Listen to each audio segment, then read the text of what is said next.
What does it mean to be erased from the annals of royalty? Is it a single scandal, a fierce conflict, or the misfortune of an ill-fated marriage? In the lavish realm of crowns and courtiers, not every royal chapter culminates in triumph. Some conclude in hushed exile, binding legal terms, and lineage names purged from the very walls of the palace. Let us unravel the untold saga of 25 British royals, each one stripped of their titles, sidelined, or quietly erased from history's record. Thrones don't only crumble in warfare, some are relinquished in soft whispers. At times, the gravest offense a royal can commit is to aspire to lead a life marked by humanity. But first, for those captivated by the stories that peel back the veneer of history, don't forget to subscribe for more forgotten narratives like this. And while you're here, share where you're tuning in from and the time, whether it's midnight in Manchester or dawn in Sydney. Let's see how far our royal rabbit hole extends. We begin with Edward VII. History oftentimes doesn't merely accommodate whispers. Occasionally, it announces itself with a flourish. Picture a finely adorned drawing room, a cigarette gently smouldering in a silver tray, as the King of England gazes out a frosted window, contemplating the profound act of demolishing his own crown. In 1936, Edward VIII made history as the first British monarch to willingly renounce the throne, yet to label it merely a love story would be akin to describing the Titanic as a minor boating accident. It transcended romance. It was a declaration of scandal over ceremony, desire over duty, and a craving for privacy over the chains of power. He didn't just abdicate, he detonated the monarchy's public image. Edward was not intended to fade into the background. He was imbued with charisma, flair, and a modern sensibility, traits that contrasted sharply with the royal customs of his upbringing, where looking the king in the eye was rare. The establishment watched with apprehension as he defied protocol, embraced American vernacular, favored jazz over obligation, and, most controversially, became infatuated with Wallis Simpson, a twice-divorced American socialite whose associations were deemed catastrophic in 1930s Britain. Fearing the political ramifications, the government responded with alarm. Wallis wasn't merely inappropriate, she was hazardous. A divorce was scandalous enough, but an American divorce with a living ex-spouse was tantamount to social ruin. So, when Edward expressed his willingness to marry her or relinquish the throne, the British establishment acted swiftly. He was let go.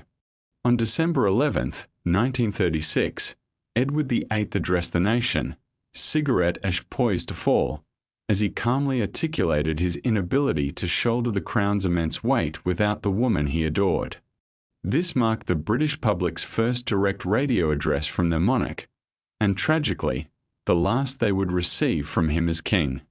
The following day, he was stripped not only of his majesty but also of his title, rebranded as His Royal Highness the Duke of Windsor, a courtesy name adorned with silk yet laced with bitterness.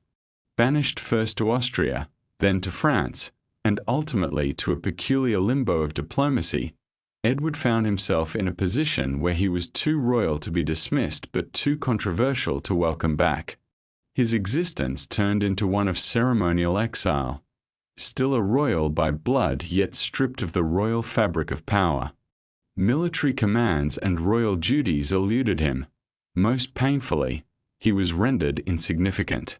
During World War II, he was deemed too untrustworthy to remain in Europe and dispatched to govern the Bahamas, as if such a move could keep his political inclinations at bay. Whispers circulated regarding his supposed fascist sympathies, and suspicions arose about Wallis's ties to Nazi officials, prompting questions about the nature of his abdication, not merely a tale of love, but a caution about the sort of king he might have become. While none of these claims were ever substantiated, they lingered like shadows. Edward never reclaimed that which he sacrificed. Wallis never ascended to a queenly height. The crown passed to his younger sibling, George VI, who assumed it reluctantly but bore it well. Edward's latter days were spent in relative anonymity, basking in Parisian cocktails, giving interviews, penning memoirs, and watching as the world slowly forgot him. Yet, the monarchy never truly forgave him. When Edward passed away in 1972, the hush at his funeral was stark. The Queen permitted his burial at Frogmore, yet there was no opulent farewell, no display of state mourning, only the soft closure of a door that had lingered ajar for too long. Ultimately, Edward VIII was not merely expelled from power, he was rendered irrelevant. His titles became echoes of a bygone identity, reminders of his past and dreams unfulfilled. The price he paid for his desire to love freely was a life forever bracketed. A man who wore a crown briefly, only to become overshadowed by his own decisions.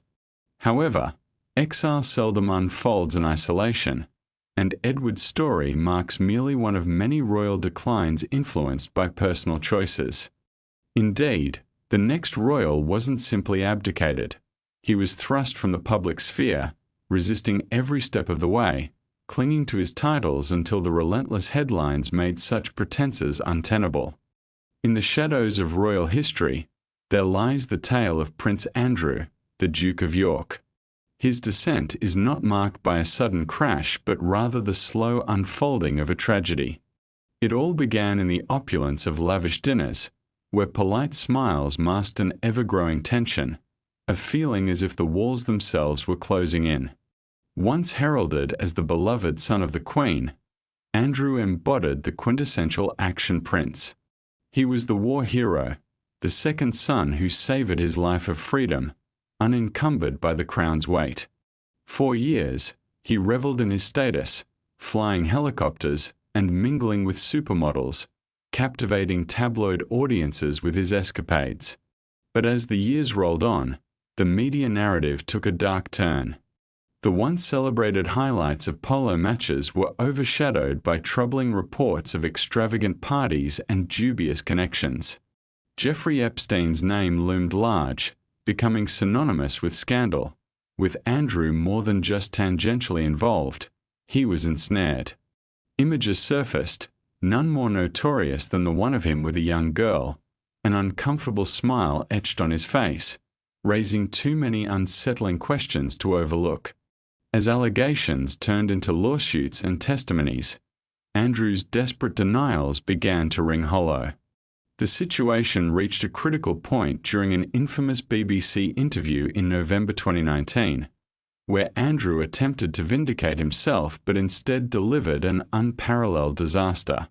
He claimed he didn't sweat due to a medical condition and stated he couldn't have been with the accuser, citing a peculiar alibi involving a Pizza Express outing with his daughter, details that sounded contrived rather than credible. His explanations fell flat with the public and alarmed the monarchy itself. By 2022, Buckingham Palace had had enough. Following a civil lawsuit in the United States, his own mother, the Queen, stripped him of royal titles, military roles, and even his prestigious Royal Highness style. While he retained the title Duke of York, it became a hollow echo of former glories. He was isolated from ceremonial duties and public visibility, gradually fading from the royal spotlight during key events like the Platinum Jubilee. Yet, unlike Edward VIII, Andrew chose not to fade away but remained, a shadow navigating through Windsor, often felt more than seen. In 2022, he settled the lawsuit out of court, never admitting guilt but effectively agreeing to vanish into obscurity. Public forgiveness eluded him, and whatever redemption he might have sought lay buried beneath years of controversy and a firm reluctance from the institution to accept accountability. Now, Prince Andrew lingers in a limbo akin to royal purgatory. Officially untouchable yet socially ostracized, he's not disowned but ejected from the royal narrative. His portrait remains hidden from sight, and his name is absent from official communications. The military units he once led have moved on, celebrating leaders the public can cheer for without hesitation. Though he remains Duke of York, the title is a somber reminder of his fall, not from power, but from grace, a concept that no crown can secure. The monarchy's actions sealed him away in a glass box, a symbolic relic of past splendor tucked away from view. Yet, it's essential to remember that Andrew was born into royalty, starting life on a pedestal that he slowly dismantled. For many others, the fabric of nobility is woven in a far different, darker thread. Born of war and lineage struggles, they are raised not by scandal but by ancient conflicts. Before we delve into the next royal tale, lost in the turmoil of war, consider subscribing. Your support keeps these untold stories alive and raw. Share with us where you're tuning in from and the time on your end. Are you ensnared in a late-night mystery or slipping a story into your midday break? Join us as we trace the far-reaching legacy of the monarchy. In the tumultuous backdrop of early 20th century Europe, one royal found himself ensnared in the intricate web of allegiance and ancestry. Enter Prince Henry of Prussia, a figure who, long before the age of social media backlash, discovered how swiftly a royal status could vanish, all thanks to a mere pen inscribed with the authority of Parliament. His tale is not one marked by scandal or rebellious actions, but rather a tragic twist of fate dictated by lineage and loyalty to the battlefield, now rendered problematic by the ravages of history. Married to Princess Irene of Hesse, a granddaughter of Queen Victoria, Henry was initially embraced by the British royal family, a connection that afforded him the privileges of state functions and cordial relations amidst Europe's glittering courts. Monarchs had long employed strategic marriages to maintain peace, uniting families through bloodlines while trading smiles in front of cameras, all while hoping not to be drawn into conflict. But World War I shattered this pretense. As nations mobilized for war in 1914, the royal families had to revisit their roles, caught between deep-rooted sentiment and the harsh realities of political sovereignty. German nobles holding British titles, thanks to Queen Victoria's expansive family network, suddenly became liabilities. Prince Henry, brother to Kaiser Wilhelm II and a high-ranking admiral, found himself not merely entangled in war but wearing the very uniform associated with the enemy as Britain declared war on Germany. His past ties, cherished by Queen Victoria, faded in the face of war's devastation. The atmosphere of familial bond turned to strife as the bombs began to fall over London. In 1917, the British government enacted the Titles Deprivation Act, a calculated effort to excise disloyal kin from royal heritage. Henry's name was among the first to be stripped of its nobility. King George V, acting on Parliament's decree, revoked his titles and honours. With that bureaucratic gesture, his association with British royalty was severed. Prince Henry became a phantom, silenced in formal discourse and removed from the narrative of noble heritage. His removal carried profound implications. He had not transgressed or faltered, but rather was condemned by the mere circumstance of his birth. Princess Irene, a unique bridge across both nations, remained in a tumultuous position, her identity split between British origins and her German marriage. Devastated by a war that turned relatives into foes, she maintained connections with her sisters, notably the Russian Tsarina and Queen Victoria Eugenie of Spain, both witnessing the tides of history wash away their once stable worlds. As Henry spent his later years far from the splendor of British courts, he faded from memory, passing away in 1940 amid another looming war. His titles were not restored. Instead, his legacy became an artifact of the past, too German for the British realm, yet too royal amid the surging republic in Germany. Yet he was not alone in his plight. The Titles Deprivation Act continued its relentless purge, targeting anyone of noble birth who had fought for the German cause, similarly snuffing out their ties to a more glorious past.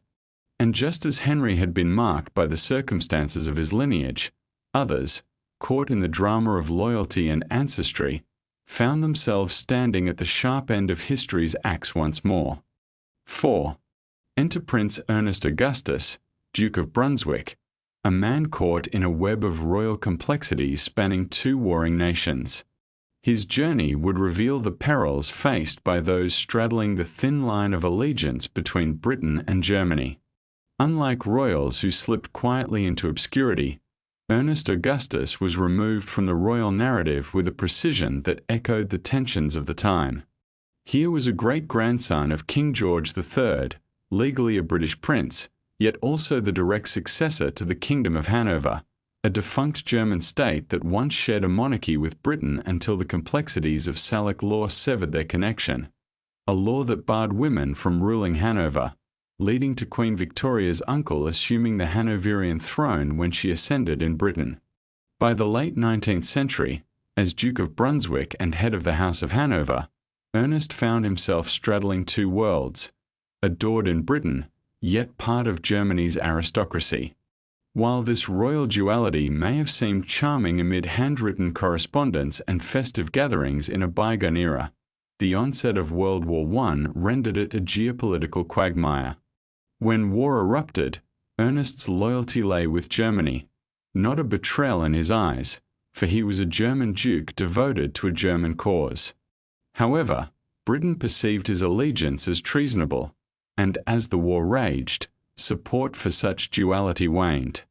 The British monarchy, desperate to shed its German ties, swiftly rebranded itself, renaming the House of Saxe-Coburg and Gotha to Windsor, anglicizing its titles, and eradicating any ties to the German Empire. Amid this transformation, 1917 saw the enactment of the Titles Deprivation Act, a decisive move against individuals like Ernest Augustus. Stripped of his British titles, his status as a prince was rescinded, and his days as a member of the House of Lords were over. Though he remained a royal in Germany, back in Britain, he became an outsider, a persona non grata where his great-grandfather had once reigned. Compounding the tragedy, Ernest was married to Princess Victoria Louise, the daughter of Kaiser Wilhelm II. Their wedding in 1913, a once grand celebration of royal unity, became a haunting reminder of fractured familial bonds. The monarchs, including King George V and Tsar Nicholas II, had raised their glasses in jubilation, a joy that would soon spiral into chaos. This marriage, once celebrated, was now considered a liability. Ernest Augustus had not only lost titles but also vital connections within the British royal network and the diplomatic prestige tied to his status. His children, too, faced a form of legal exile, stripped not by blood but by the laws of war. Despite this exile, he retained a presence in the German aristocracy, navigating the tumultuous landscape of the Weimar Republic and into the Nazi era, where his family's role remained influential yet shrouded in caution, avoiding overt political involvement. In Britain, however, Ernest's name dwindled into obscurity, a mere footnote in history's grand narrative of wartime purification. His saga mirrored that of countless others, a singular thread in the rich tapestry of monarchic legacy pulled tight by the forces of conflict and geography. The Titles Deprivation Act would erase further names from the British royal annals, each deletion a whisper of forgotten histories. The next to fade from view was yet another grandson of Queen Victoria, paradoxically inheriting both honour and risk from a divided lineage. This stark reality became clear. Titles carry weight only when the banners they fly under align steadfastly. 5. Prince Charles Edward, Duke of Saxe, Coburg, and Gotha. Some royals are entangled in scandal from birth, while others actively seek it. Yet Charles Edward inherited a legacy far more complex, a name entwined with two empires, both of which he ultimately failed to satisfy. As the grandson of Queen Victoria, one might expect a life steeped in privilege and dignified obscurity, in the tradition of British royals who adorn themselves with medals while dedicating themselves to countless charitable endeavours. However, Destiny had its own intricate choreography in mind. At just 16, Charles Edward was uprooted from his studies at Eton and dispatched to Germany to assume the title of ruler over Saxe-Coburg and Gotha, a modest yet esteemed dukedom within the German Empire. This wasn't an elevation, it was an exportation. Britain had a surplus royal, while Germany sought a duke. With a diplomatic shrug, Charles Edward was reborn as Karl Edward, the latest in a lineage of Anglo-German hybrids. With unguarded enthusiasm, he embraced his new duties, blissfully unaware of the price that awaited him. He learned the German language, donned the uniforms, and pledged his allegiance to the Kaiser, unwittingly stepping into the tempest that would obliterate his British titles. World War I simplified the predicament of those with conflicting loyalties, delineating clear sides. Charles Edward distinctly favoured Germany and took an active role, serving in the German military and lending his support to imperial aims. This choice proved untenable for his British relatives. The once cherished cousin now stood before King George V as a wartime adversary. In 1917, under the freshly implemented Titles Deprivation Act, Charles Edward found his name at the forefront of a formal erasure. He lost his British titles, the Duke of Albany, Earl of Clarence, and Baron Arlo, his membership in the Order of the Garter rescinded, and his identity as a British royal dismantled. This was not merely a bureaucratic procedure, it was a political cleansing, an act of purging German influence from Britain, casting Charles Edward as a dire warning about the fragility of royal loyalty. His narrative, however, did not conclude with the war. Instead, it grew more intricate. In post-war Germany, the landscape had shifted drastically. The monarchy was dismantled, and his dukedom existed no longer in a sovereign capacity. Yet, like many deposed royals, he held fast to any semblance of influence he could muster. He navigated nationalist circles, yearning for relevance through political alignment, and ultimately, rather predictably, found himself ensnared in the perilous ideological currents of rising Nazism. Charles Edward became a supporter of the Nazi Party, aligning himself with organizations that echoed Hitler's vision for Germany. He assumed the presidency of the German Red Cross, a position steeped more in political implications than humanitarian intentions during that volatile time, and to his British family, he transformed from a mere fallen royal into a cause for diplomatic embarrassment. As the aftermath of World War II unfolded, the Allies detained him. He was interned, scrutinized, and rendered a minor offender by denazification proceedings, but his reputation suffered irrevocably.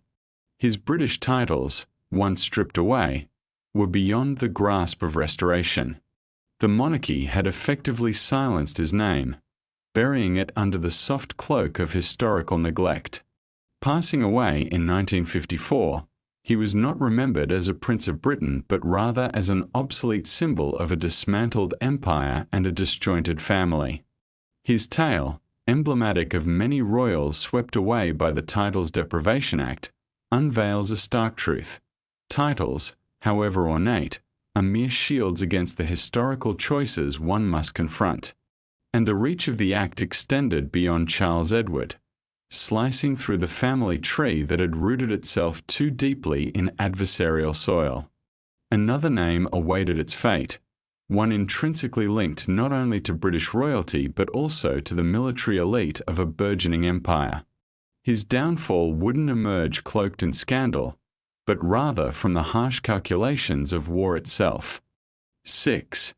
Prince Wilhelm of Prussia, a name that once resonated within the chambers of European royalty, found himself stripped not merely of his British titles but also of a prominent place within a royal institution that had embraced the notion of a pan-European alliance for generations. In a world that slowly unraveled, marriages among royals seemed a calculated strategy for maintaining power, with families closely tied to one another. It was a sophisticated scheme until it all collapsed. Born into an age where being both British and German was a celebrated contradiction, Wilhelm was the grandson of Queen Victoria, through his mother, Victoria, Princess Royal. Her union with Frederick III, future Emperor of Germany, placed him at the heart of two mighty dynasties, the Hohenzollerns and the House of Hanover-Saxe-Coburg-Gotha. Wilhelm was more than just a royal heir. He represented hope and promise, nurtured to ascend to power and glory in an era of military might. However, with the onset of the First World War, familial ties across the continent morphed from assets into burdens. The intricate web of royal connections succumbed to the harsh truths of national loyalty. Naturally, Wilhelm donned the uniform of the German army, inheriting the duty of a Hohenzollern. In his eyes, this was patriotism, but from Britain's perspective, it bordered on treachery. The tangled heritage of nobility had morphed into peril. By 1917, Britain was grappling with rampant anti-German sentiment, leading to a pivotal decision grasped by King George V, who once celebrated family ties with Wilhelm. The royal household faced the grim task of protecting its reputation or clinging to familial bonds. The Titles Deprivation Act of 1917 emerged from this chaotic backdrop, quietly stripping German-associated royals of their titles and erasing them from public memory if they were seen as traitors. Wilhelm's name was forever etched in that list, his princely status and honours eradicated without ceremony, leaving a bureaucratic void that held more than just legal consequences. Despite not growing up in Britain, the act stung. Being disowned by a country his grandmother represented struck deeper than any title lost. It signified an erasure of belonging. Post-war, Wilhelm's existence dwindled into the shadows of aristocratic obscurity. The German monarchy disintegrated, relegating the Hohenzollerns to a mere royal title. Struggling to find relevance in a reshaped world where he felt neither noble nor welcome, Wilhelm passed away in 1951, largely forgotten, the British titles that once flourished beside his name never reinstated. The chapter of his life was expunged by a nation that had once embraced him. His narrative, alongside others similarly affected by the Titles Deprivation Act, transcends personal misfortune. It embodies the harsh reality of war's impact. In times of peace, these princes symbolized unity, but in war, they were perceived as liabilities, and when necessity eclipsed emotion, the monarchy wielded its merciless decisions. Yet, while governments found clarity in such turmoil, the human fallout was irrefutably complex. Not all royals stripped of titles fought for the enemy.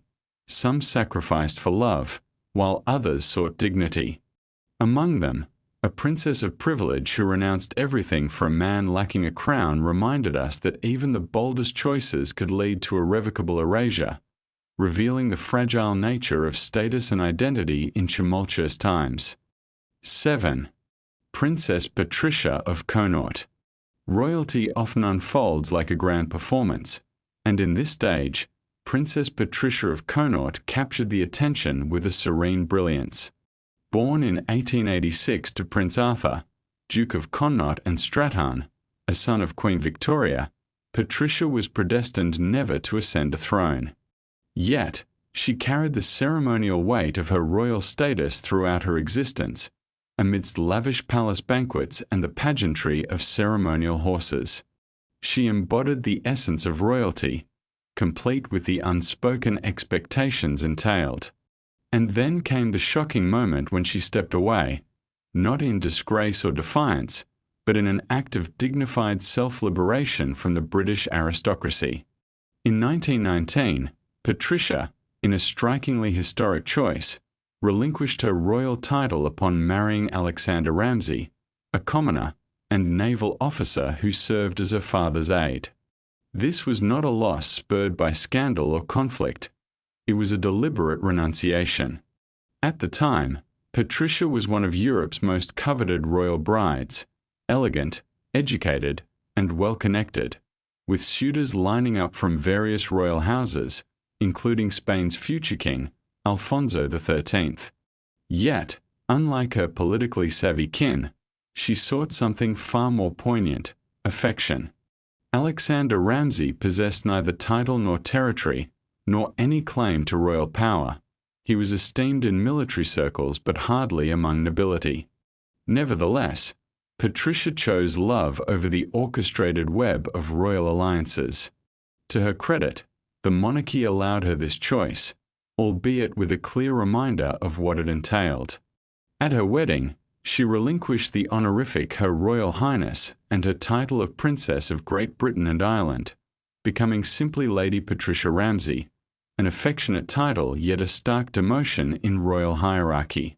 While she retained a degree of social respect, it was evident that the vibrant world of royal duties was no longer hers. She faded from official royal notices, her standing diminished, and the ever-familiar silhouette on the palace balcony vanished. Unlike her German relatives, whose exiles were driven by the war, Patricia's choice was culturally accepted, even romantic.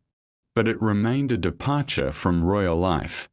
She faded into the background, living as a private citizen, keeping her fond memories of the public sphere alive in private.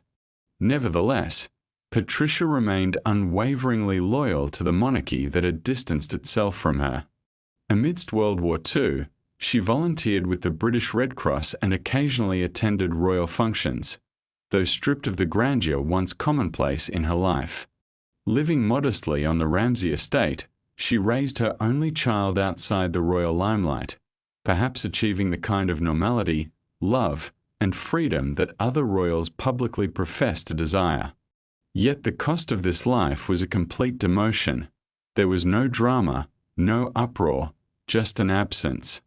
Her image gradually vanished from royal galleries, her name shrinking to a mere footnote, while the monarchy drifted onward. Yet, her choice etched a peculiar legacy, sowing seeds of contemplation for future royals who might ponder a similar path. Patricia's story highlights an unspoken truth. Once you liberate yourself from the gilded cage, the door closes firmly behind you. Her quiet departure wasn't the end. It inadvertently paved the way for others to follow. Each choice to step away would not echo her calmness. Some would rise from the regard of lineage rather than marriage. Thus, in 1917, the British royal family began the arduous task of severing links with its German lineage. The next casualty, a royal woman caught in the web of fate through no fault of her own, marked with the wrong name at a tumultuous time in history. 8. We delve into the life of Princess Alexandra of Cumberland, a royal whose very essence became ensnared in the shifting tides of fate. Born in 1882 to the Duke of Cumberland and TVA Dale, she was not a mere footnote in royal lineage. She was the granddaughter of King George V of Hanover, rooted in the German branch of the British royal family that governed Hanover until its annexation by Prussia in the 1860s. Though she held the blood of royalty and retained the titles afforded by British law, war would prove a dark twist in her tale. As World War I unfolded in 1914, Angela faced a perilous redefinition of her identity. The British monarchs were deeply entwined with Germanic heritage, and this connection cast a shadow over any royal bearing a German name. Patriots sought to cast aside all things German during this existential conflict, leading to the passage of the Titles Deprivation Act in 1917, a legislative scalpel that allowed King George V to strip titles from nobility who sided with the enemy.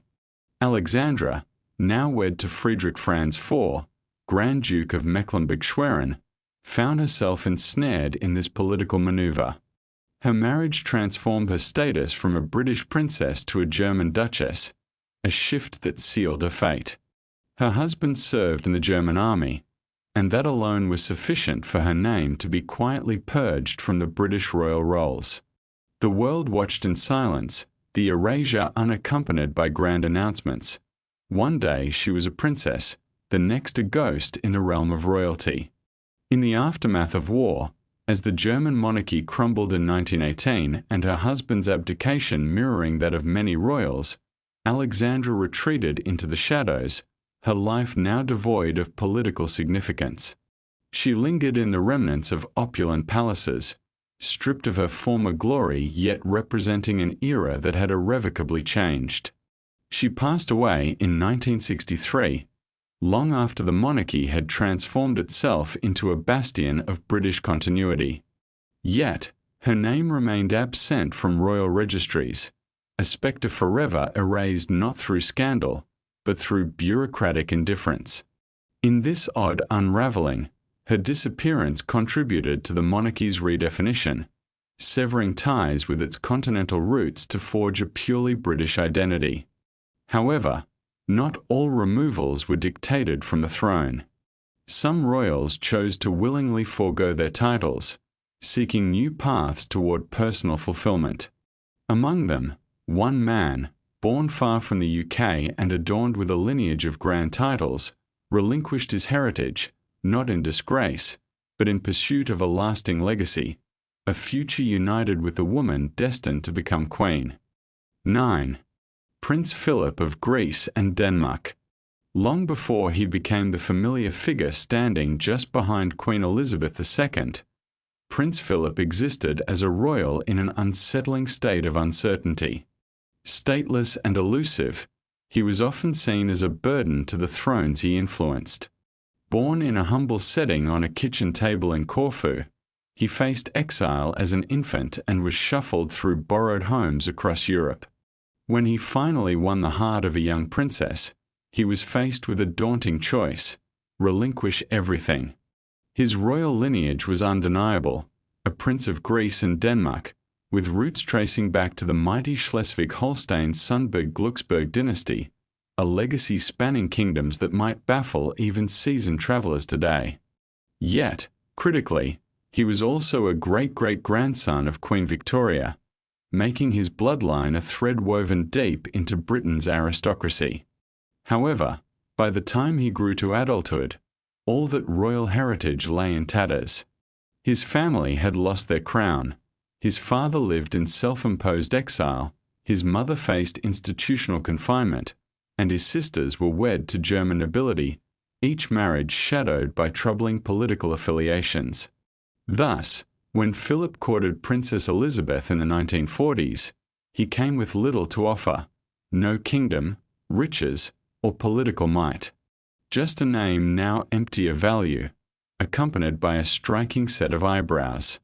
Yet, the allure of love prevailed, as it often does in royal tales. But there was a price to pay. Before he could wed the future queen, Philip had to renounce everything: his Greek and Danish titles, his claims to foreign thrones, and even his name. In March 1947, just months before their wedding, he legally severed ties with his princely heritage. This act marked the end of his existence as recognized by European aristocracy.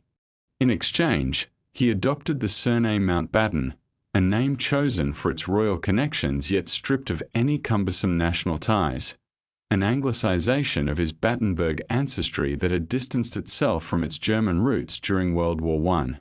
Alongside this change, he received the title Lieutenant Philip Mountbatten, RN, and, after some quiet negotiations, the Duke of Edinburgh, Earl of Marianth, and Baron Greenwich came his way on the eve of his marriage. Unfortunately, these titles did not confer the dignity of a prince, something that had to be postponed.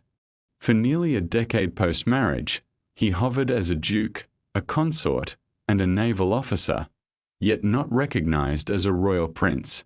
It wasn't until 1957, a decade later, that Queen Elizabeth II would officially bestow upon him the title of Prince of the United Kingdom. Even then, this recognition wasn't automatic. It required declaration, sparking tensions within the royal family and drawing murmurs from the court. Philip's identity emerged as a complex tapestry woven under tremendous pressure: a prince born into adversity, stripped of titles as a suitor, and molded into a domestic nobleman fit for a modern kingdom. He spent his life balancing the remnants of his past with the expectations of his present, acutely aware of what he had sacrificed and unable to shake the shadows of his origins. His renunciation wasn't a scandalous affair. It was driven by the need to shape a monarchy projecting a purified British image, especially after the devastation of 2 world wars that turned German alliances into politically poisoned legacies. A foreign prince marrying the destined queen could only succeed if he shed all traces of his foreign identity. In that light, Philip becomes almost a prototype, a man who relinquished one life to embrace another. He stood dutifully beside the throne, but it came only after casting off the remnants of his past. Yet not every royal who lost their titles found refuge in a dukedom. Many disappeared quietly, erased without celebration or recompense, their bloodlines deemed too convoluted, their affiliations far too politically charged. In the aftermath of war, even the faintest familial ties to Germany could sever generations of royal recognition. Our next tale unfolds, not around an individual, but a brotherhood born into a fading royal legacy, forever written out of British history by a single, abrupt bureaucratic decision. In a world where royal blood once promised an escape from the turmoil of politics, the 20th century shattered that illusion with striking clarity. A poignant example lies in the fates of Princess Marina's brothers, sons of Prince Nicholas of Greece and Denmark. While Marina herself became a symbol of royal grace when she joined the British royal family in 1934 by marrying Prince George, Duke of Kent, her brothers found themselves slowly marginalized, not through scandal, but through the relentless march of history. Princess Marina's union was celebrated as a remarkable continental bridge amidst a disintegrating Europe. With a lineage tracing back to King George I of Greece and Tsar Alexander II of Russia, she brought elegance and a cosmopolitan spirit to the British monarchy. Yet, despite their noble bloodlines, her brothers, Prince Paul, Prince George, and Prince Michael, faced the stark reality that royal status no longer shielded them from the evolving political landscapes of their times. Once entrenched in a powerful dynasty that spanned from Copenhagen to Athens, their titles derived from a tradition of royal interconnection. In an era defined by Queen Victoria's reign, these titles opened every door in Europe, including Britain's. But following World War I, King George V recognized the need to recast the British monarchy in a wholly British image, leading to a significant reassessment of royal ties that were perceived as foreign weaknesses. Marina's brothers became emblematic of a broader trend.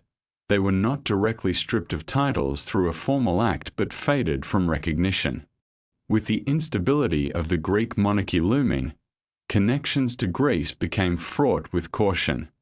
The British Crown gradually withdrew formal acknowledgement, distancing itself from the brothers who had previously been seen as part of the royal family.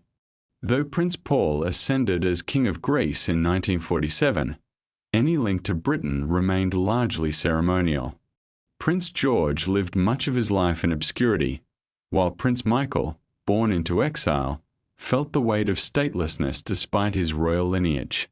He became a historian, yet bore his heritage quietly.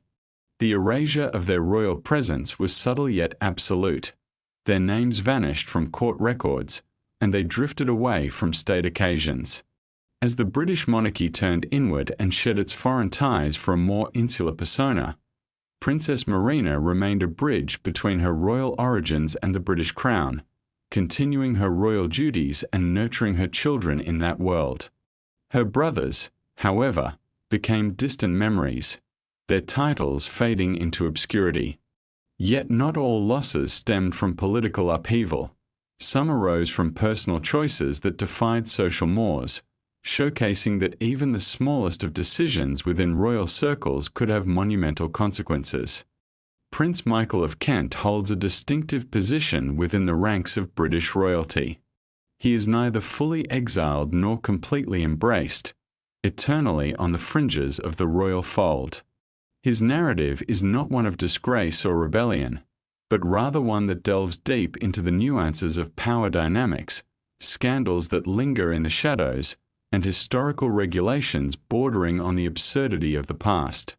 The very act of selecting a partner can, it turns out, awaken archaic laws intent on pruning the royal lineage. Born in 1942, Michael is the youngest offspring of Prince George, Duke of Kent, and Princess Marina of Greece and Denmark, making him Queen Elizabeth II's first cousin.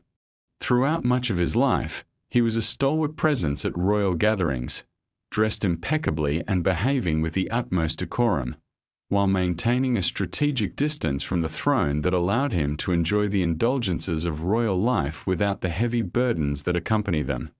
His life took a pivotal turn in 1978 when he wed Baroness Marie Christine Vonitz. Although not controversial in her own right, being well-educated, refined, and aristocratic, she was a Roman Catholic. This singular detail sent ripples through the intricate labyrinth of British succession laws. Thanks to the 1701 Act of Settlement, instituted to guarantee a Protestant line of succession, marrying a Catholic meant automatic disqualification from the royal line. With a seemingly simple "I do," Prince Michael found himself stripped of his position. One moment he was 15th in line for the throne, and the next, he vanished from succession entirely.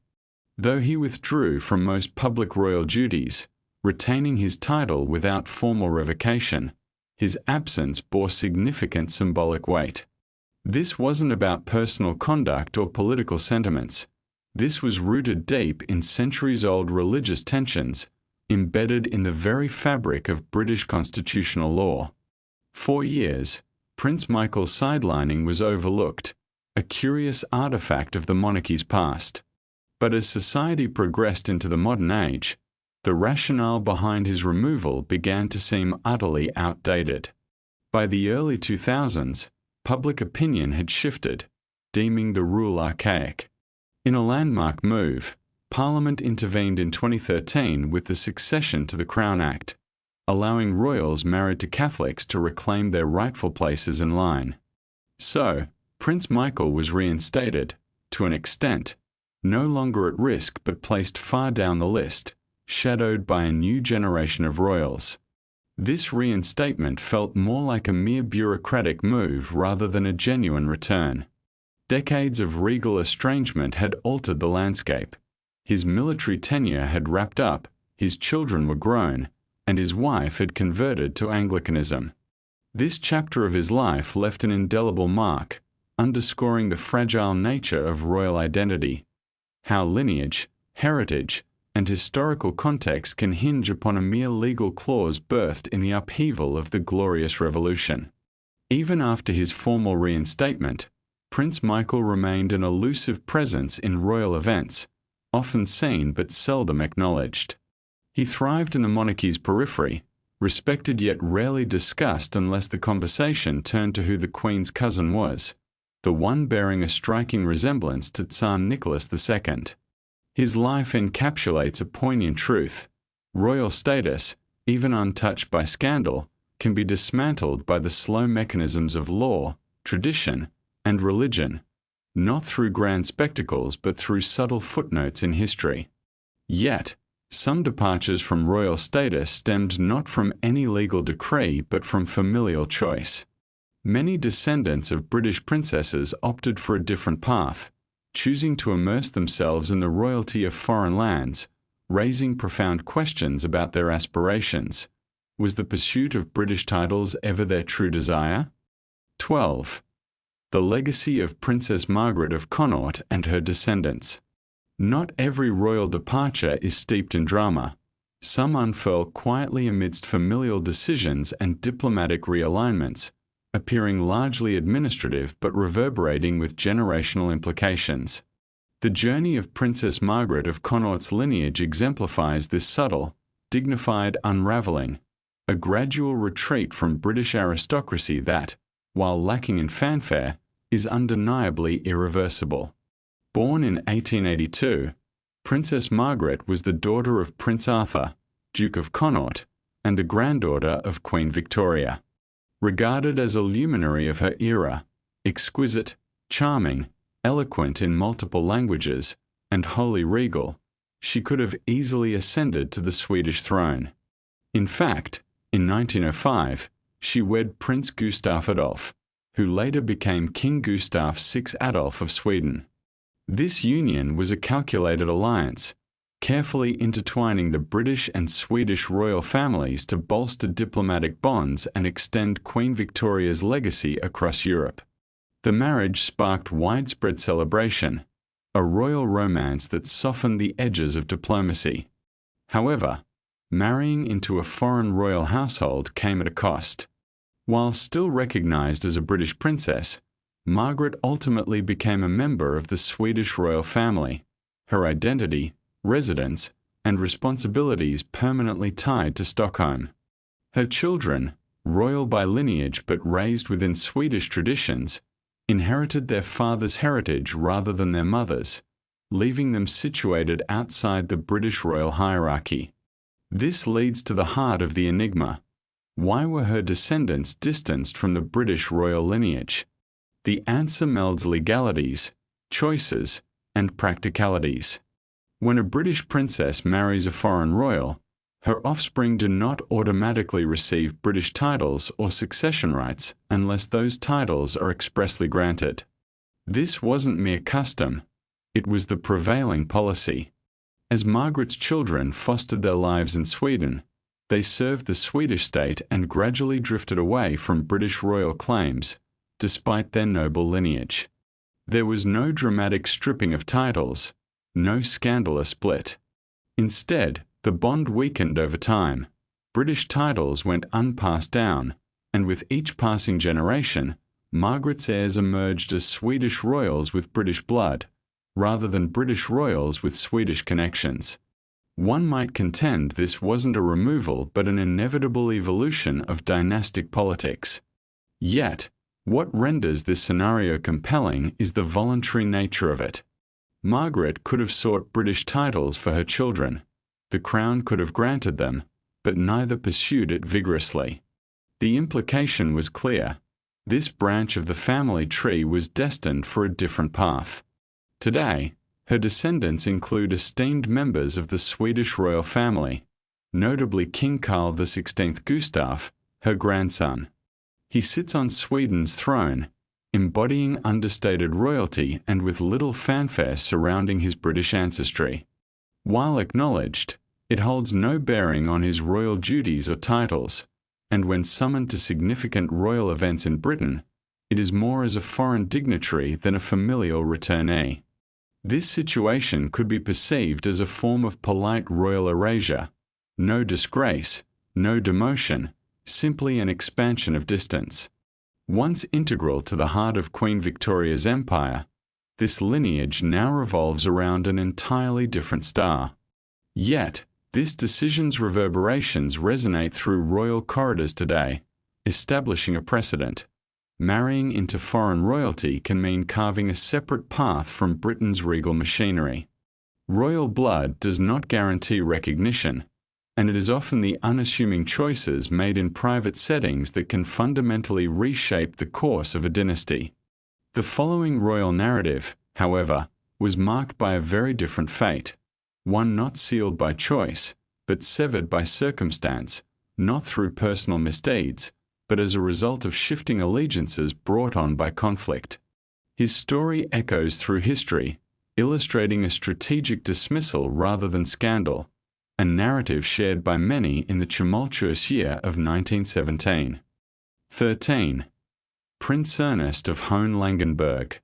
Within the intricate narrative of European royalty, certain names flicker and fade, not due to a lack of nobility, but because destiny dealt them an unfortunate hand. One such figure was Prince Ernest of Hohenlangenberg. Born in 1863, his noble lineage and British ties were rendered insignificant, not due to scandal, but through the machinations of geopolitics. His marriage to Princess Alexandra of Edinburgh, a granddaughter of Queen Victoria, positioned him within the inner sanctum of European aristocracy. As the head of the Hohenlangenberg family, a modest yet noteworthy German princely house, Ernest was integrated into Germany's noble elite, with intimate connections to the British royal family. However, this dual allegiance flourished only until the onset of World War I in 1914, where the facade of dynastic diplomacy unraveled beneath the weight of fervent nationalism.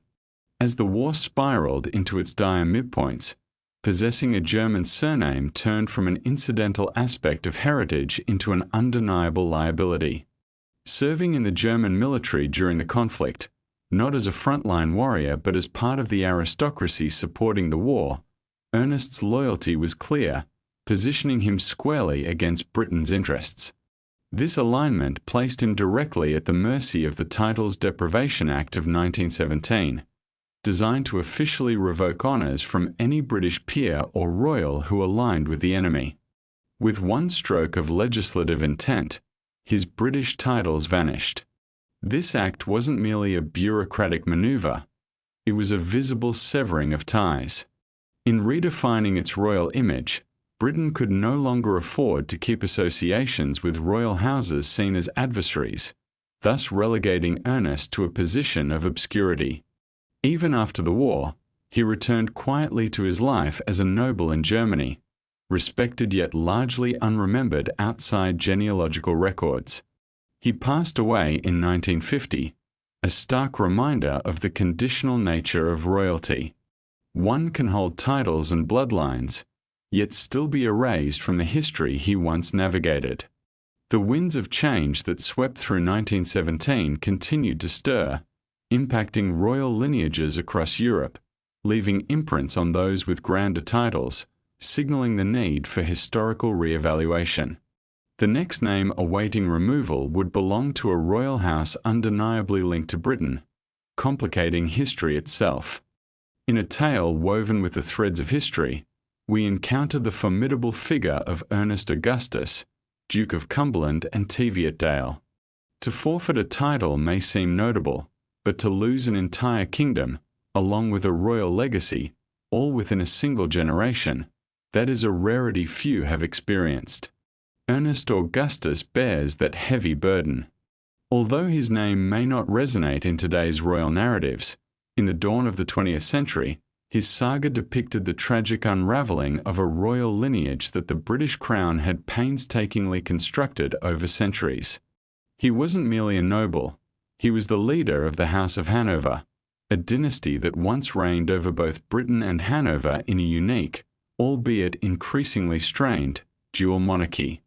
This connection originated back in 1714 when George I ascended the British throne while concurrently serving as the Elector of Hanover. As the years flowed on, a pivotal point arrived in 1837 when Queen Victoria assumed the British crown. Hanover's succession laws barred her from ruling there due to gender restrictions, causing the two crowns to part ways. While Britain embraced Victoria, Hanover fell back to her uncle, Ernest Augustus I. Despite this division, titles and family ties maintained a bond to the British royal establishment. When World War I erupted, Ernest Augustus, born in 1887, stood as both Duke of Brunswick in Germany and Duke of Cumberland and Teviotdale in Britain. He was recognised as a British prince, with British peerages, and still held the title to preside in the House of Lords. However, this dual heritage soon posed dilemmas. When the war ignited, he was compelled to make a choice, and he chose Germany. As a ruler of a German duchy, a military leader within the German ranks, and a relative of Kaiser Wilhelm II, his allegiance was evident. To the British, he had crossed an invisible line, prompting swift action from the government. Under the Titles Deprivation Act of 1917, King George V removed him from the list of British peers. With that, the titles of Duke of Cumberland and Teviotdale, as well as the Earl of Arm, evaporated, along with the Royal Highness style in Britain.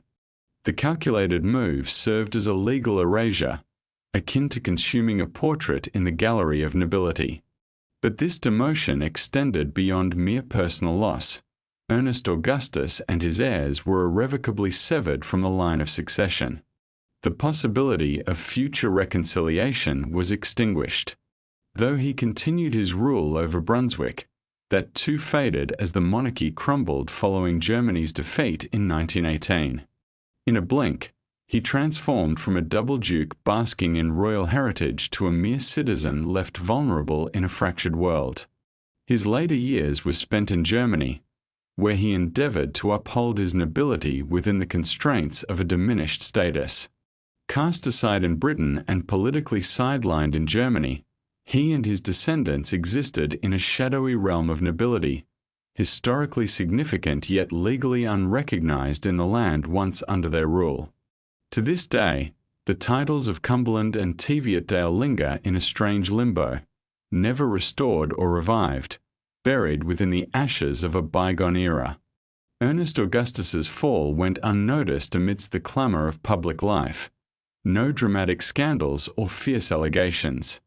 In its silence, the monarchy, rather than publicly shaming him, erased his presence deliberately and thoroughly. Yet, lurking within the royal lineage, another ominous removal had already been scripted, stemming from a historical crisis that fractured the realm long before. This next royal was not expelled through parliamentary decree but rather by the relentless shift in succession itself, a cardinal's transformation, a Stuart loyalty forgotten by the very crown he had once aspired to claim. In the shadows of history, there lies a story of Henry Benedict Stuart, the Cardinal Duke of York. Many royals have been erased by the hands of political discord, some by scandal, but a select few fade into oblivion simply due to the misfortune of their family lineage. Henry Benedict Stuart, also recognized in Jacobite circles as Henry IX and more formally in ecclesiastical realms as Cardinal Duke of York, represented the final flicker of a royal bloodline that Britain endeavoured to forget.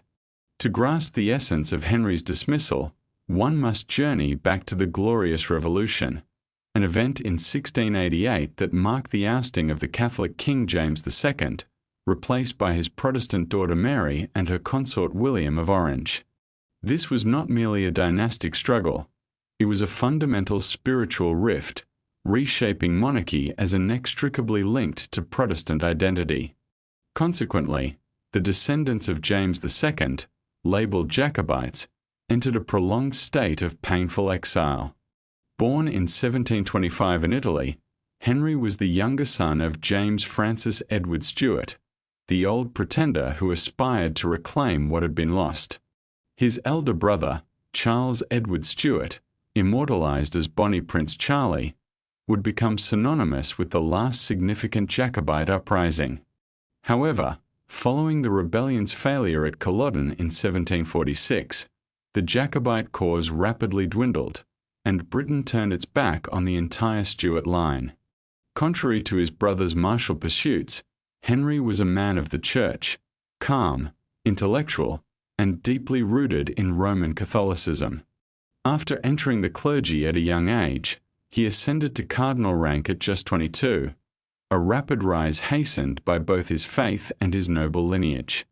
To many Catholics across Europe, he remained a royal exile, a Ukrainian prince amid political upheaval.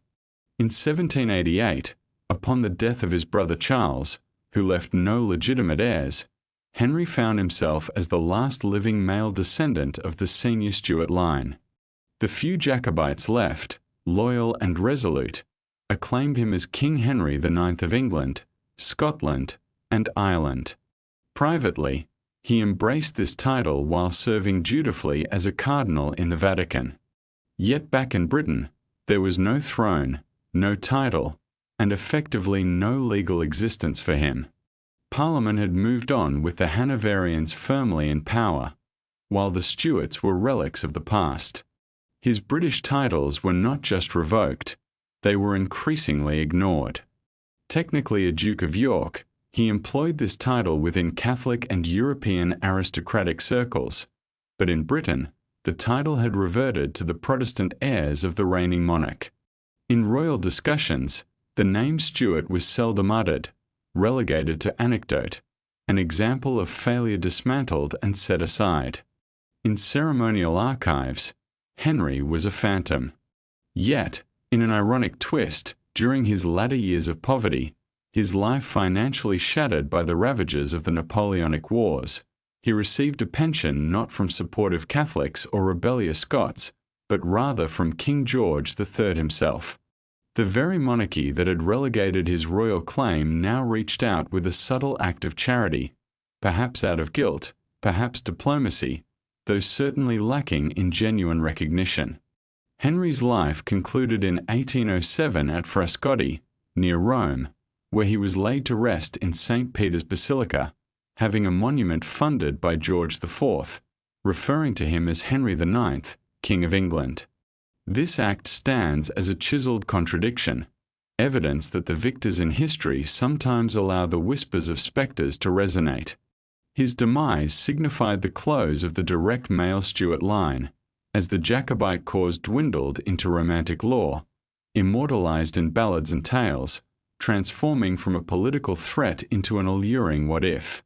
Yet, Henry Benedict Stuart's removal from royal narratives resulted not just from changing religious allegiances, but from a deliberate effort by the British monarchy to reshape history into a neater, digestible tale, by painting the Stuarts as mere detours rather than a severed dynasty. However, the Stuarts were not easily erased from memory. Following Henry, others emerged, cast aside and relegated to the historical sidelines, yet equally determined to reclaim the promise of the throne. A solitary figure would rise, raised as a sovereign without a crown, destined not for coronation, but for a relentless campaign to rewrite history. His name would resonate throughout rebellions, royal edicts, and whispered claims to legitimacy, always dismissed by the very nation he believed rightfully belonged to him. In the annals of British history, there exists a figure whose tragic narrative stands apart, James Francis Edward Stuart, known to many as Edward, the Old Pretender. This tale unfolds in a world where victors ascend to thrones, while the defeated fade into obscurity. Born with the royal blood of King James II and Mary of Modena, James was destined to reign, but instead found himself forever exiled and stripped of his rightful status. His very breath breathed life into a rebellion that would unsettle Britain's political landscape for decades. Officially, he was an nonentity. In the hearts of his fervent supporters, he remained James III of England and VI of Scotland. To grasp the profound impact of James's disenfranchisement, one must delve into the intricate foundations upon which the modern British monarchy was built, not merely on lineage, but on pragmatic politics, Protestant succession, and an ever-present dread of a Catholic monarch reclaiming the throne. The year was 1688, when James's birth should have heralded a new era of royal continuity. Instead, it ignited a whirlwind of unrest. The crux of the matter was not baby James, but the threat of a Catholic king to a nation already uneasy with such prospects. King James' too-open Catholicism and perceived tyranny had earned him the ire of Protestant nobles. The birth of James Francis Edward as a Catholic heir prompted a swift revolution known as the Glorious Revolution, resulting in James II's ousting, as his Protestant daughter Mary and her spouse William of Orange ascended the throne. Before he could even take his first steps, young James found himself on the periphery of history. He was whisked away to France, raising him in the opulent court of Louis XIV, where he was treated as a royal in exile. The French embraced him as Jacques III, while the Pope hailed him as England's rightful king.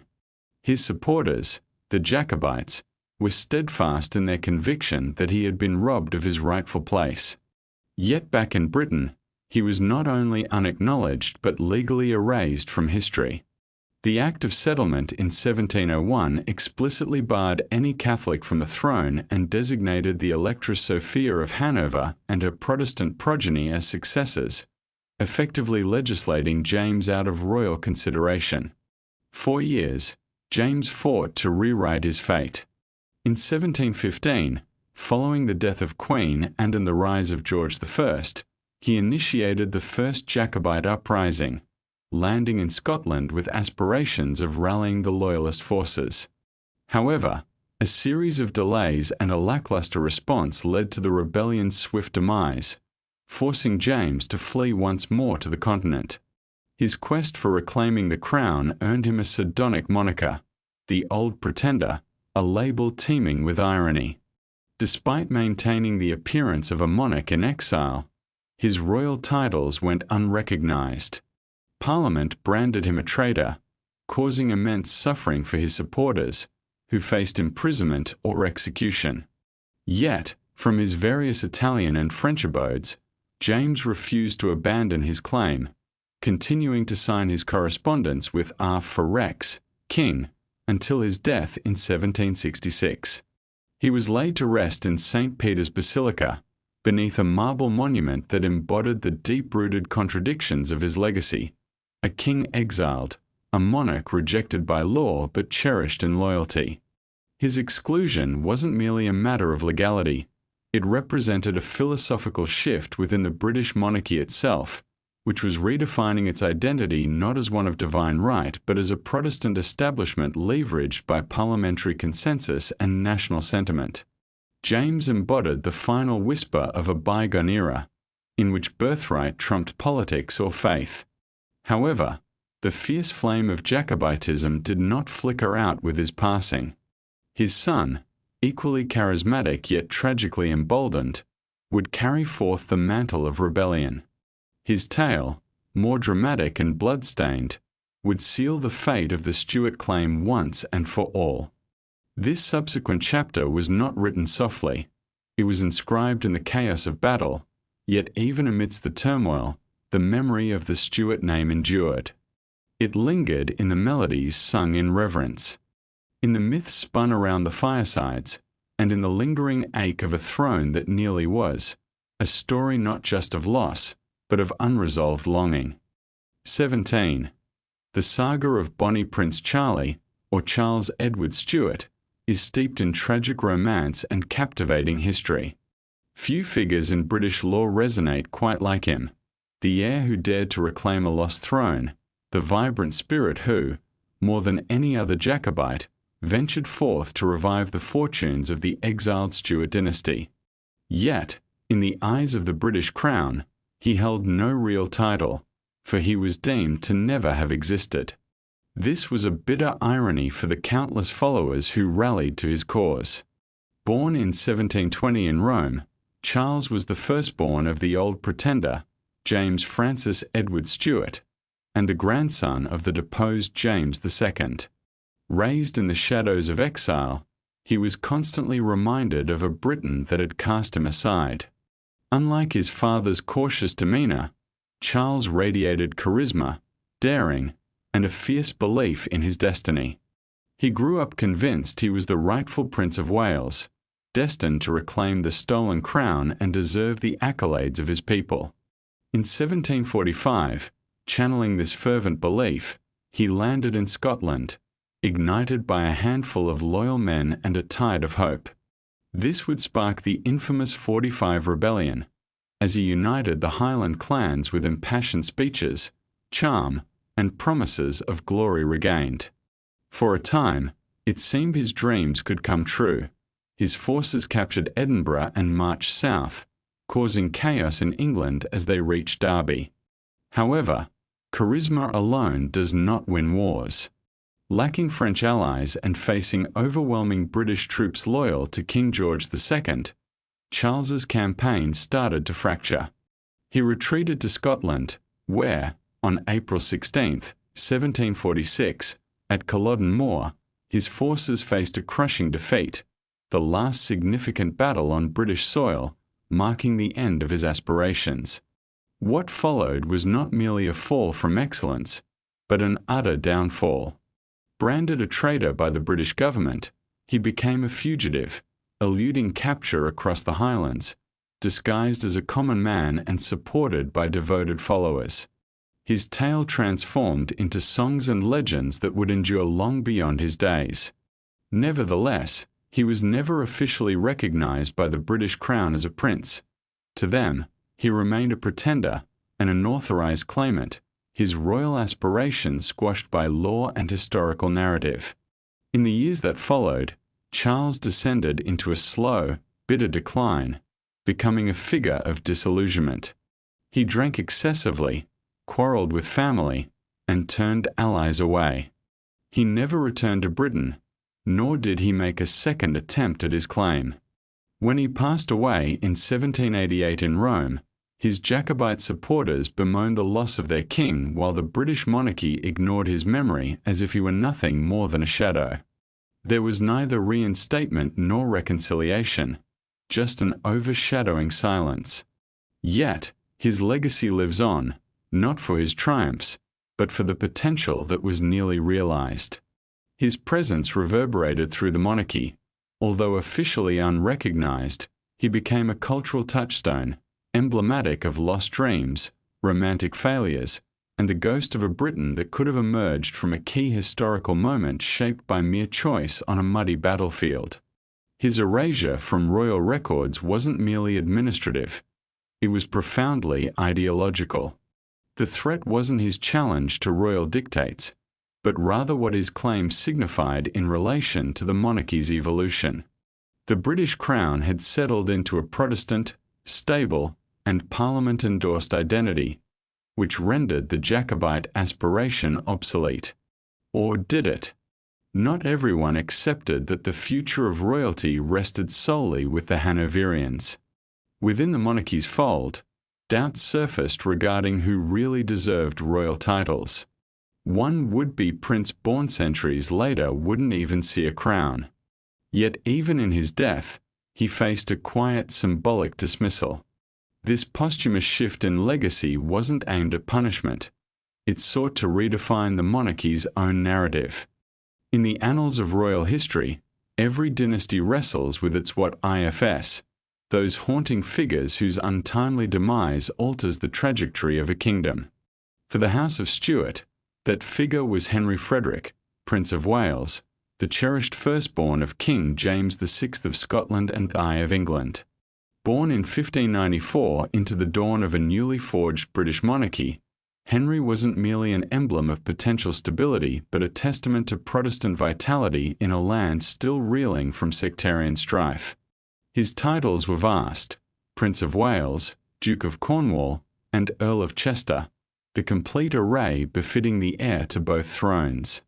Yet, what renders Henry's tale both poignant and unsettling is the quiet relegation of his legacy after his passing. Not due to scandal or betrayal, but simply because he was unable to cultivate the myth around his own figure. A paragon of virtue for his dynasty, athletic, sagacious, and ardently Protestant, he outshone the court's expectations. Described as a young man deeply engaged in governance rather than frivolous courtly pursuits, he was widely admired, far more than his younger brother Charles, who would ultimately inherit the crown. Tragically, at just 18, Henry's life was snuffed out, mysteriously and without forewarning. Officially, the cause of death was attributed to typhoid fever, yet the profound shock reverberated through society, leaving a grieving public in disarray. Poets mourned the loss of a potential saviour. England lamented not just the loss of a future king but the very essence of hope. With Henry gone, Charles, quieter and less dynamic, stepped into the role of heir.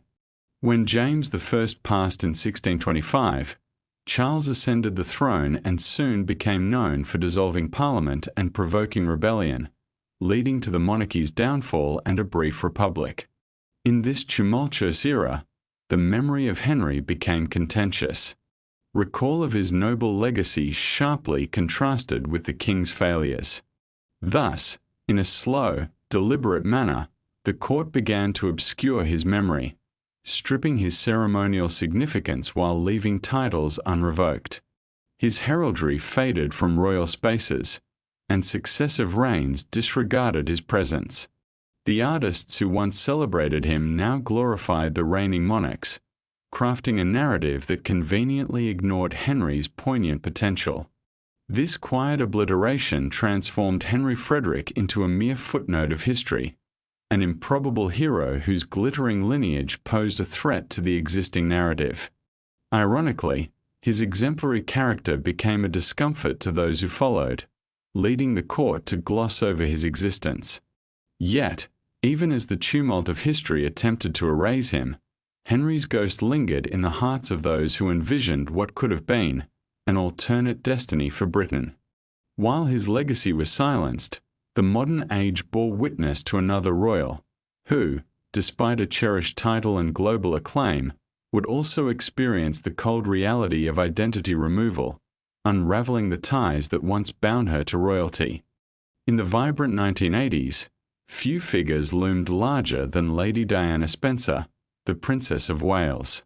Though not born into royalty, her entrance into the public eye shifted the monarchy's gravitational pull, casting her as a dazzling emblem of the modern princess, a figure both enchanting and within reach, seemingly fated for royal grandeur. Yet, the reality behind her fairy tale was starkly different. In a chilling decision emblematic of the omnipotent British monarchy, the titles she acquired through marriage were taken from her, executed with a precision only a centuries-old institution could muster. Diana came from an aristocratic background steeped in history, the Spencer family woven into the fabric of English nobility. However, in royal circles, she remained an outsider. When she wed Prince Charles at just 20 years old, she was thrust into a realm laden with tradition, scrutiny, and emotional detachment. Upon her marriage, she received the prestigious title of Her Royal Highness, Princess of Wales, a glamorous emblem, conferring both stature at official events and a prestigious position within the royal family hierarchy. This title was not just a label, it represented her integration into the royal world, and for a fleeting moment, she captivated the public's heart. Diana's unique emotional insight brought warmth to a palace historically governed by protocol. She reached out to AIDS patients, traversed landmine fields, and sat on the floor with ill children, demonstrations of empathy that reshaped perceptions of the royal family. She was not merely the people's princess, she earned that designation. Yet, within the palace's walls, her profound influence told a more complex tale. Her marriage to Charles rapidly unraveled, plagued by betrayal, emotional distance, and clashing views. By the early 90s, the fairy tale turned into a strained existence, a Cold War in the public eye. The announcement of their separation in 1992 culminated in a divorce in 1996, heralding a poignant yet somber decision. Diana lost the title Her Royal Highness. Reminiscent of a cruel twist of fate, she remained the Princess of Wales, forever linked to her marriage, yet devoid of the Her Royal Highness prefix. Once ranked just below the Queen, she now bowed to her own sons. The monarchy, with all its grandeur, had made its stance clear. Diana was no longer within its fold. Official protocols stated she no longer qualified for royal status post-divorce, but this was an exertion of power, an evident distancing move. The removal of her title symbolized a boundary set in stark reality. Diana's beloved status among the public did not deter this decisive exclusion from royal life. Reportedly, the Queen offered her the chance to keep the Her Royal Highness title, but it was Charles who insisted on its removal. Whether this was a matter of adherence to protocol or personal pride mattered little. The consequences took their toll. A woman adored worldwide was systematically pruned from the royal narrative, albeit with decorum. Nevertheless, Diana's stature only increased in freedom. Unshackled from royal duty, her voice resonated even louder. Her activism flourished, her elegance transformed, and the public's admiration surged, a testament to the notion that authenticity outshines aristocratic privilege. Yet, the act of title removal cast a long, haunting shadow, revealing the monarchy's rigid governance over its image, often at the expense of public affection. This moment set a precedent, presaging similar events years later when another woman would grapple with royal expectations in her own marriage. But before that story unfolded, there came yet another woman, one whose royal journey mirrored Diana's in some ways, crafting another tale of separation and renouncement, albeit under less scrutiny. Like Diana, she became a princess and later stepped away from that life, but unlike her predecessor, her exit went largely unnoticed, shrouded in scandalous whispers and a royal indifference. Sarah Ferguson, Duchess of York, occupies a unique place in royal history. Her title, once a mark of honor, was relinquished quietly, a sign of her willingness to maintain discretion amid the turbulence of royal life. Unlike others whose actions may have rocked the monarchy, Sarah's journey unfolded in the shadows of the House of Windsor, where she endured a tumultuous decade before her exit was finalized with a mere administrative flick. In 1986, Sarah, affectionately known as Fergie, married Prince Andrew, the Duke of York. At first, she brought a vibrant energy that seemed to enliven the royal family, especially after Princess Diana's polished image. The tabloids adored her, celebrating the color she added to a traditionally muted monarchy. Upon her marriage, she assumed the prestigious title of Duchess of York, along with the expectations that accompanied being linked to the Queen's second son. But this fairy tale unraveled quickly. Frequent naval deployments left Andrew distant, and the challenges of public scrutiny heightened the divide between them. By the early 90s, the cracks were evident, leading to separation in 1992 and divorce in 1996. With her marriage dissolved, Sarah's Royal Highness title was stripped away, leaving her as simply Sarah, Duchess of York, a poignant reminder that she was no longer a formal participant in royal engagements. Her name would vanish from official royal documents, pointing to a clear delineation. Her ties remained familial through their daughters, Princess Beatrice and Princess Eugenie, yet her role within the royal institution had vanished. But Sarah's narrative continued beyond royal confines. Unlike Diana, who was an enduring cultural phenomenon, Sarah navigated the periphery of royal life, never remarrying and choosing to stay at Royal Lodge, the family home she shared with Andrew. They co-parentied their daughters, nurturing a close bond that sparked ongoing rumors, yet no reconciliation ever materialized. Moving through this curious royal twilight, she appeared at select family gatherings, banished from state functions, and spoke freely in interviews, a bold move for a woman cast in a unique role. Though her unofficial status remained unchallenged by the palace, the distinction was clear. Sarah, though still connected by blood, was no longer part of the institution she had briefly embodied. Instead, she became a shadowy figure, neither fully inside nor completely outside, a royal spectre who attempted to carve out a space in public life without a formal script. Despite her unconventional path, she remained close with certain royal members, including Queen Elizabeth II, maintaining a warm connection that contradicted her official status and the implications of her title. While her position may have seemed a mere formality, the revocation of Sarah's Royal Highness was a structural exile, signaling to future duchesses the unmistakable boundaries of royal life. It illustrated a distinct message. One could marry into the monarchy, but departure from it led to a definitive, unyielding conclusion. Yet, as the monarchy faced evolving challenges, a new departure loomed, this time not driven by scandal but by choice, as a couple took their steps back before being pushed, igniting a debate over royal roles that would capture public attention like never before. 21. Meghan Markle, the Duchess of Sussex.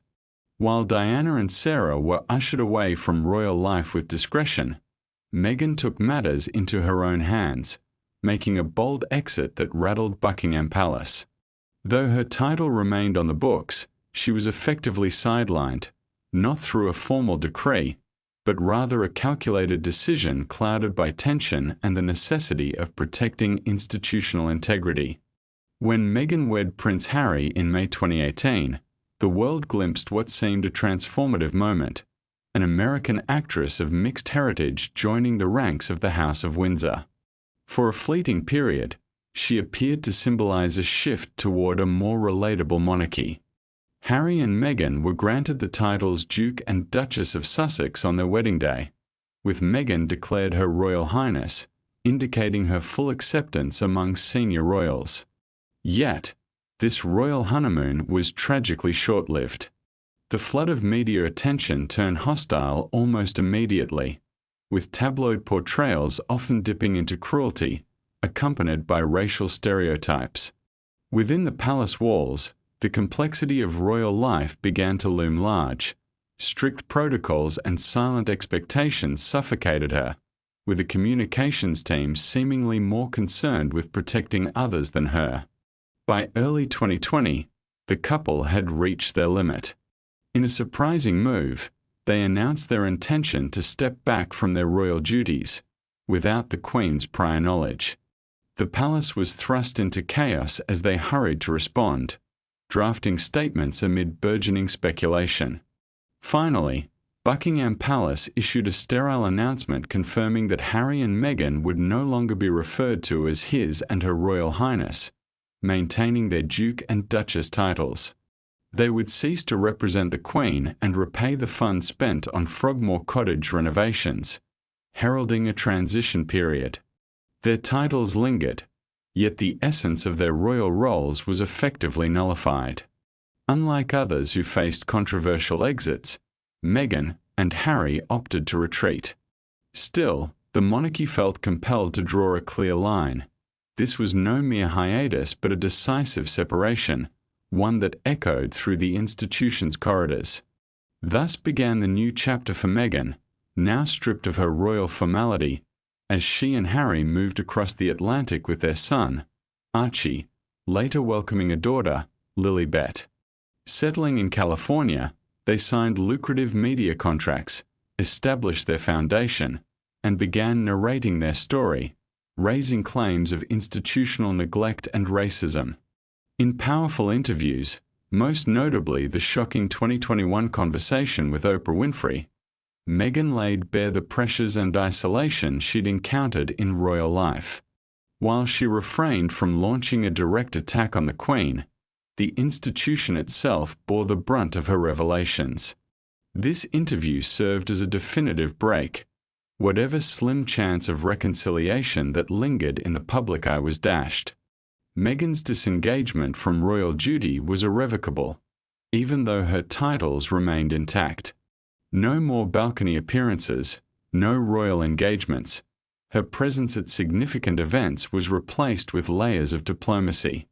Her Duchess title clung to her name, yet now bore an asterisk, suggesting a disconnect from the responsibilities it once entailed. To her supporters, she was a woman prioritizing her well-being over royal pomp. To her detractors, a duchess who yearned for prestige without its accompanying pressures. To the monarchy, she emerged as a liability best viewed from afar. But she did not exit alone. Her husband shared in this fate. Despite his royal lineage, the ramifications of their joint decision ensnared him too. While Meghan entered this world from outside its constraints, Harry was born into its very fabric, making his departure a profound statement. His title would persist, yet his royal status would forever be altered. No longer merely a prince, but a man who chose exile over obligation. Prince Harry, Duke of Sussex, has always been shaped by his surroundings. From the throne and the media to the immense weight of duty and heartbreak, he navigated his life as the spare heir, often contrasting with his older brother's path. This role, like a slightly ill-fitting suit, wasn't quite destined for the crown but kept him close to it. However, everything shifted when he distanced himself, stepping into a more complex existence.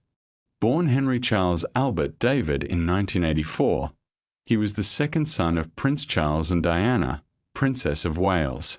From his very first breath, he was woven into the royal narrative, with his title of His Royal Highness Prince Harry of Wales granted without contest. His life played out in the public sphere, from the heart-wrenching moment of walking behind his mother's coffin at age 12 to serving in Afghanistan, to dealing with the harsh glare of tabloid scrutiny that comes with fame. Yet, in action, he seemed most genuine, suiting up in uniform, touring for charity efforts like the Invictus Games, and connecting warmly with veterans and children. He embodied the relatability of the monarchy, often laughing loudly and embracing spontaneity. The turning point came in 2018 when he married Meghan Markle. Their wedding captured global attention, presenting a vision of a modern, inclusive monarchy. That day, he was given the title Duke of Sussex, while Meghan became the Duchess of Sussex. On paper, they were firmly within the royal family, but tensions bubbled just beneath the palace facade. The media turned against Meghan with alarming speed, reminiscent of the treatment that once plagued his mother, Diana. Haunted by past trauma, Harry responded with determination. In January 2020, the couple announced their decision to step back from roles as senior royals, spawning shockwaves through Buckingham Palace. Urgent discussions followed, leading to a royal decree, one meticulously worded, seemingly diplomatic, but icy within. Harry and Meghan would cease to perform royal duties and relinquish the style of His or Her Royal Highness. Though they retained their titles, their operational ties to the crown were effectively severed. Harry also lost treasured military appointments, roles he cherished not as mere formality, but as profound symbols of service and pride. The loss of these roles was a deeply painful outcome for him. While he technically remained a prince, his HR designation became largely irrelevant in practice, with the public now referring to him simply as Prince Harry or the Duke of Sussex. He was reshaped not by his royal lineage, but by the choices he embraced. Yet, he didn't fade into obscurity. Instead, he and Meghan set roots in California, initiated media projects, secured international deals, and founded a charitable foundation. They also began revealing their experiences within the royal family, with their candid interview with Oprah sending shockwaves through the monarchy. Through this tumultuous journey, Harry retained his royal bloodline and title, but lost the formalities, the salutes, balcony appearances, and polished addresses on behalf of the crown. His separation was not a punishment, but a choice, leading to a new chapter. No longer the boy trailing behind a princess's coffin, he emerged as a man stepping away from royal obligations. Yet, this was not the most astonishing distance traveled from the monarchy. That title belongs to a duke from the 19th century, whose romantic entanglements led to his discreet exclusion from the royal line, illustrating the enduring complexities of royal life and love. 23. Prince George, Duke of Cambridge, a figure from the 19th century, inhabits a peculiar chapter in royal history, one both surgical and morally revealing. His departure from royal grace wasn't marked by shame or scandal, nor was it the result of a sweeping legislative act. Instead, it was a subtle yet profound act of matrimony that led to his quiet exclusion from the monarchy's future. Born in 1819, the same year as Queen Victoria, Prince George descended from King George III, positioning him firmly within the British royal lineage. He was esteemed as His Royal Highness, commanding respect as a senior royal, and lived life as a typically strong-willed aristocrat, deeply engaged in military affairs. Appointed Commander-in-Chief of the British Army in 1856, George's career was lengthy and rife with contentious opinions. He vehemently resisted reforms and clung to the traditional hierarchy emblematic of the royal family itself. Yet, it was his personal choice and love that would ultimately lead to his estrangement. In 1847, defying royal expectations, he wed Sarah Fairborough, an actress marked by her humble beginnings and prior entanglements, none of which garnered approval from Queen Victoria. The Royal Marriages Act of 1772 rendered their union officially void, but George's determination led him to marry Sarah in a private ceremony, where they would forge a life together without the crown's recognition. Although they had 3 children who also bore the Fitzgeorge surname, none were acknowledged as legitimate heirs, relegated to the shadows of royal history. While George kept his rank and military roles, his place within the royal family became increasingly peripheral. His marriage and its repercussions were characteristic of the Victorian ethos, leading to a chilling marginalisation. By the time of his death in 1904, the Dukedom of Cambridge vanished, only to resurface over a century later in 2011, granted to Prince William upon his marriage to Catherine Middleton.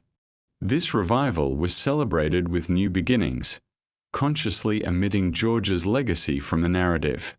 His story serves as an eerie reminder of how the monarchy controls not only titles but also the very fabric of royal narratives. A prince can display unwavering service and devotion but step outside the invisible boundaries of royal expectation, and he risks being silently erased. In a modern age where the monarchy seeks to appear more relatable, some titles are not just stripped but dismissed entirely.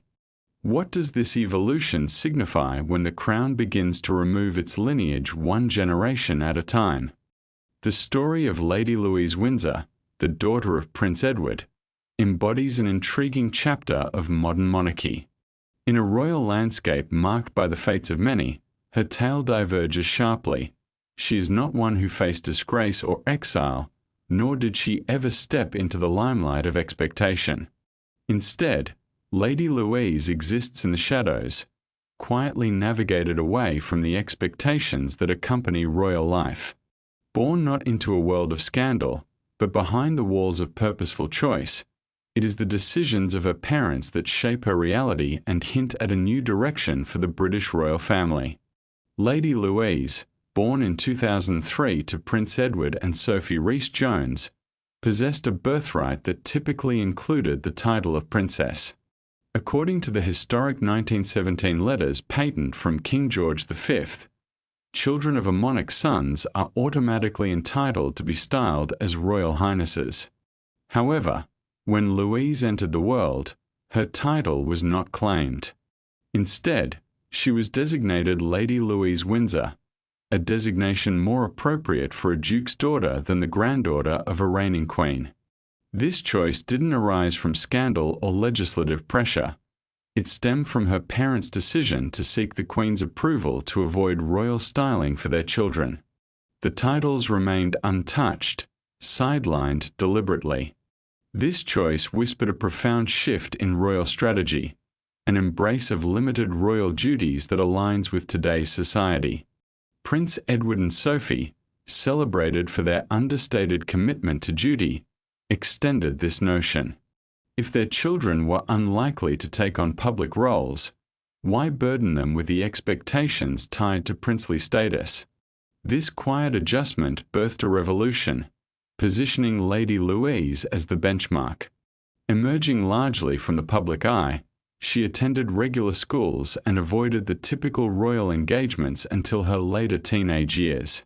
The absence of media scrutiny afforded her a unique freedom compared to her cousins, a glimpse of normalcy rarely seen. Yet, the royal title lingered, legally within her grasp. Upon turning 18 in 2021, she became entitled to choose whether to adopt the title of Princess Louise. In response to inquiries, her mother noted the decision rests solely with Louise, who, so far, has opted against it. There is no spectacle involved, only a gentle persistence of her identity as Lady Louise, compelling the monarchy into reflective territory. Her narrative poses deep questions for royal relevance. If a title can be bypassed by choice, to what extent does it challenge the institution's purpose? Does the ability to opt out render the royal framework less of a sacred duty and more of an optional arrangement? While Lady Louise does not embody rebellion or a call for reform, her presence within the royal fold, functionally untitled yet legally bound, illuminates a nuanced path through practicality and societal evolution, a subtle evolution of belief within the monarchy itself. However, not all instances of removal are by choice. Some children enter the world not carrying a title due to a quiet, revolutionary decision of their mothers. They are born into fresh definitions of royalty, sparking a fundamental inquiry. What is the reality for a royal offspring denied the crown-shaped existence since birth? In the landscape of modern royalty, one name quietly stands out: Peter Phillips, the son of Princess Anne. Despite his royal lineage, he was born without a title, a nuance that speaks volumes about his mother's choices and the shifting nature of the monarchy. As the first grandchild of Queen Elizabeth II, Peter's very existence in post-war Britain could have warranted him a princely title. Yet, this did not come to pass, for Princess Anne took a significant step before he was even born, altering the trajectory of royal expectations. Born in November 1977 to Princess Anne and Captain Mark Phillips, Peter's birth marked a new chapter, yet without a ceremonial title usually linked to his lineage. The Queen could have granted him one, a move she had made before, but this time there was no request from Anne. Known for her diligent work ethic and straightforward demeanor, Princess Anne preferred that her children be raised outside the formal strains of royal duty. By declining titles for Peter and his sister Zara, she not only distanced them from the royal apparatus but also made a practical choice, aiming for a more grounded life. Understanding the implications of royal titles, and sought to spare her children from becoming mere names ensnared in public scrutiny and institutional obligations. Thus, Peter was offered a chance at a life as a private citizen.